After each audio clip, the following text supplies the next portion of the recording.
বিসমিল্লাহির রহমানির রহিম। আলহামদুলিল্লাহ। তালিমুন নাহভি এর ক্লাসে আজ আমরা মুফরাদ বা কালিমা নিয়ে আলোচনা করব। মুফরাদ বা কালিমার পরিচয় হলো একক অর্থবোধক শব্দকে মুফরাদ বা কালিমা বলে। একক অর্থবোধক শব্দকে মুফরাদ বা কালিমা বলে। মুফরাদ বা কালিমা তিন প্রকার। এক নম্বর ইসিম, দুই নম্বর ফাইল, তিন নম্বর হরফ। এক নম্বর কি? ইসিম, দুই নম্বর ফাইল, তিন নম্বর হরফ। আমরা একটু খেয়াল করি, তাহলে আমরা বুঝতে পারলাম যে ইসিম ও মুফরদ, ফাইল ও মুফরদ, হরফ ও মুফরদ। সকল ইসিম, সকল ফাইল, সকল হরফ কি মুফরদ?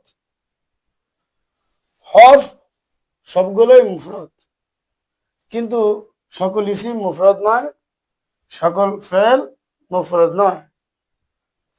মুফরদও আছে, আবার মুরাক্কাবও আছে। আমরা একটু খেয়াল করি ইসিমের একটি উদাহরণ, যেটা আমরা নাহবিবির কিতাব সহ বিভিন্ন নাহুর কিতাবে দেখতে পাই। ইসিম যেমন রজুলুন,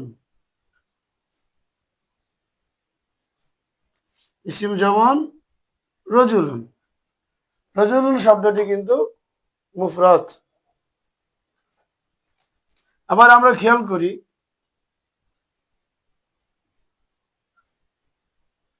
জরিবুন, জরিবুন ইসিমটাও কিন্তু মুফরদ, আবার আরেক বিবেচনায় মুরাক্কাব।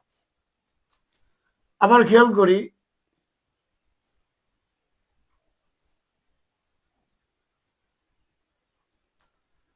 আব্দুল্লাহি, যদি আব্দুল্লাহ কারো নাম হয় সেক্ষেত্রে কিন্তু আমরা সাধারণত মুরাক্কাব দেখতে পাচ্ছি, কিন্তু এটা মুফরদও হয়। তাহলে একক অর্থবোধক শব্দকে মুফরদ বা কালিমা বলে। আর এই মুফরদ বা কালিমা তিন প্রকারের। একটি হলো ইসিম। রজুলুন শব্দটি এটা হলো প্রকৃতপক্ষে মুফরদ, শব্দগত মুফরদ, অর্থগত মুফরদ। মুফরদের যে সংজ্ঞা আমরা পড়ি, একক অর্থবোধক শব্দকে মুফরদ বলে। একক অর্থবোধক শব্দকে মুফরদ বলে। যেই শব্দটি একটি এবং তার অর্থও একক, এটা হলো প্রকৃতপক্ষে মুফরদ। অর্থাৎ শব্দগত মুফরদ, অর্থগত মুফরদ, যেটাকে আমরা বলি লফজান ও মানান। লফজান মানে শব্দগত, মানান মানে অর্থগত। যেই শব্দটি একক এবং তার অর্থও একক, একটি শব্দ একটি অর্থ, সেটা লফজান ও মানান অর্থাৎ শব্দগত ও অর্থগত মুফরদ। অর্থাৎ এটাই হলো প্রকৃত মুফরদ।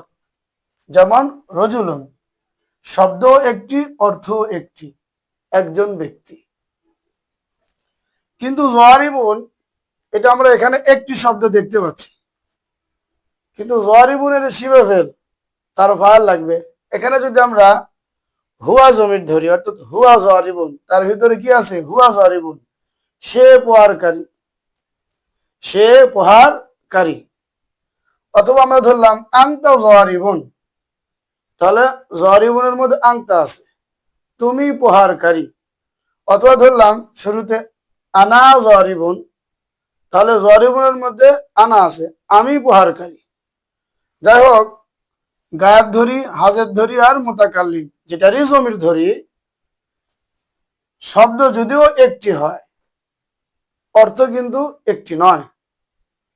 যদি গায়েব ধরি, সে প্রহারকারী, যদি হাজের ধরি, তুমি প্রহারকারী, যদি মুতাকাল্লিম ধরি, আমি প্রহারকারী। তাহলে জরিবুন শব্দটি লফজান শব্দগত মুফরদ, কিন্তু মানান অর্থগত মুরাক্কাব, কারণ অর্থ একটি নয়, দুইটি। তাহলে যারিবুন শব্দটি শব্দগত মুফরাদ হলেও অর্থগত মুরাক্কাব। এবার আমরা খেয়াল করি আব্দুল্লাহ, যদি কোনো ব্যক্তি আব্দুল্লাহ দ্বারা কারো নাম রাখে, অর্থাৎ আব্দুল্লাহ কারো নাম হয়, আমরা কিন্তু দেখতে পাচ্ছি এখানে দুটি শব্দ, আব্দ একটি শব্দ, লফজে আল্লাহ আল্লাহ শব্দ একটি শব্দ, তাহলে দুইটি শব্দ। তাহলে আব্দুল্লাহ লফজান মুরাক্কাব, কিন্তু এটার অর্থ কি?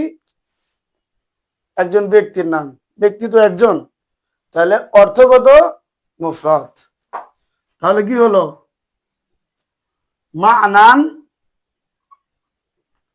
মুফরাদ। তাহলে আব্দুল্লাহ শব্দ যদি কারো নাম হয়, সেই ক্ষেত্রে শব্দগত মুরাক্কাব হলেও অর্থগত মুফরাদ, কারণ একজন ব্যক্তি বোঝাচ্ছে। শব্দগত মুরাক্কাব কারণ দুটি শব্দ, আব্দ একটি শব্দ, আল্লাহ একটি শব্দ।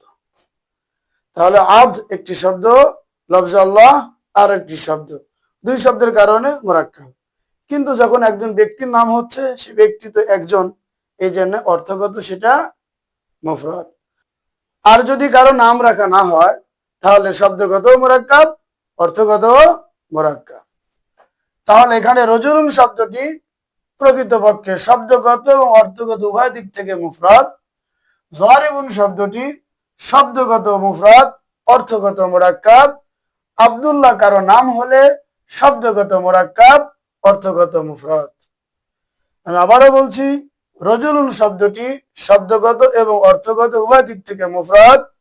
যারিবুন শব্দটি শব্দগত মুফরাদ, অর্থগত মুরাক্কাব। আব্দুল্লাহ কারো নাম হলে শব্দগত মুরাক্কাব, অর্থগত মুফরাদ। এবার আমরা আসি ফেল। ফেলের উদাহরণ আমরা কি পড়েছি?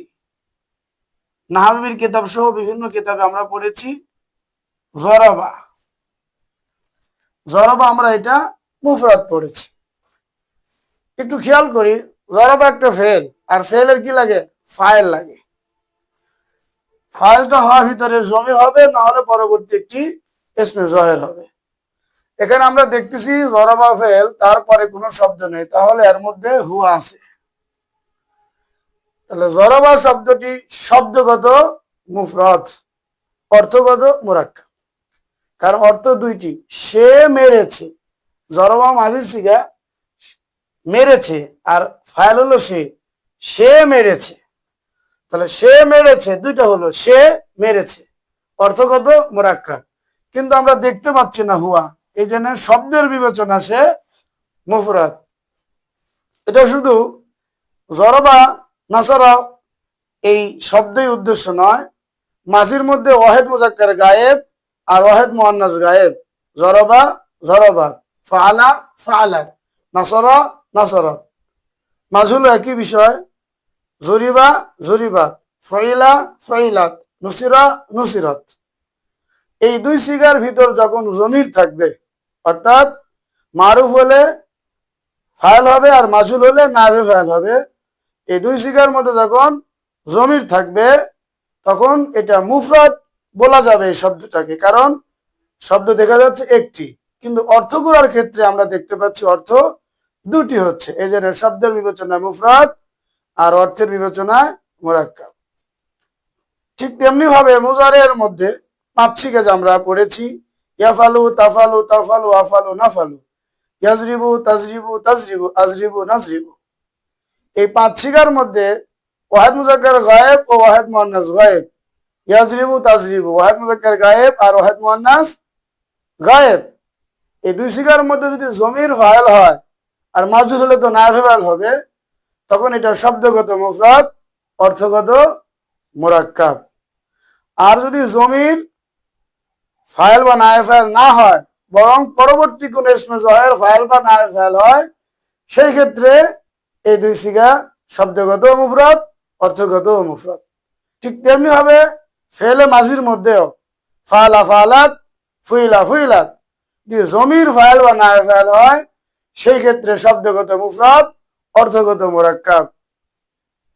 আর যদি তার ফাইল বা নায়েব ফাইল ইসমে জহের পরে উল্লেখ থাকে, তখন তার ভিতরে জমির থাকে না, তখন শব্দগত মুফরদ, অর্থগত মুফরদ, কারণ তার তো আর জমির ভিতরে নেই, তখন এটা শব্দগত ভাবে মুফরাদি হবে, মুরাক্কাব হবে না, কারণ তার ভিতরে জমির নেই।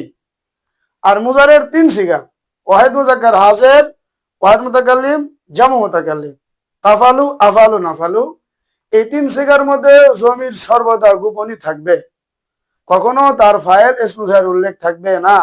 এই জন্য এই তিন সিগা সর্বদাই শব্দগত মুফরদ, অর্থগত মুরাক্কাব, শব্দগত মুফরদ, অর্থগত মুরাক্কাব। তাহলে খোলাসা কথা কি হলো, মাজি বা মুজারের ওয়াহিদ মুজাক্কার গায়েব ও ওয়াহিদ মুআন্নাস গায়েবের সিগার ভিতরে যদি কোনো জমির থাকে, তাহলে শব্দগত মুফরদ, অর্থগত মুরাক্কাব। আর যদি জমির না থাকে, বরং তার ফাইল বা নায়েব ফাইল পরে ইসমে জহের উল্লেখ থাকে, তখন ওয়াহিদ মুজাক্কার গায়েব আর ওয়াহিদ মুআন্নাস গায়েবের সিগাটা শুধু মুফরদ হবে, মুরাক্কাব হবে না। আর মুজারের মধ্যে ওয়াহিদ মুজাক্কার হাজির, ওয়াহিদ মুতাকাল্লিম ও জামু মুতাকাল্লিম, এই তিন সিগা সর্বদাই শব্দগত মুফরদ, অর্থগত মুরাক্কাব, কারণ এই তিন সিগার মধ্যে সর্বদা জমির গোপন থাকে, কখনো তার ফাইল ইসমে জহের পরে উল্লেখ থাকে না, এই জন্য জমিরটাই তার মধ্যে সর্বদা ফাইল হয়ে থাকে। এই জন্য শব্দগত মুফরদ, অর্থগত মুরাক্কাব। আর ওয়াহিদ মুজাক্কার গায়েব আর ওয়াহিদ মুআন্নাস গায়েব যদি জমির থাকে, তাহলে শব্দগত মুফরদ, অর্থগত মুরাক্কাব, আর ভিতরে কোনো জমির না থাকলে মুফরদ। আর হরফ সর্বদাই মুফরদ হয়, মুরাক্কাব হয় না। আল্লাহ তাআলা আমাদের সকলের জন্য মুফরদকে বুঝে কোরআন ও হাদিসের মধ্যে মুফরদকে নির্ণয় করার তৌফিক দান করুন।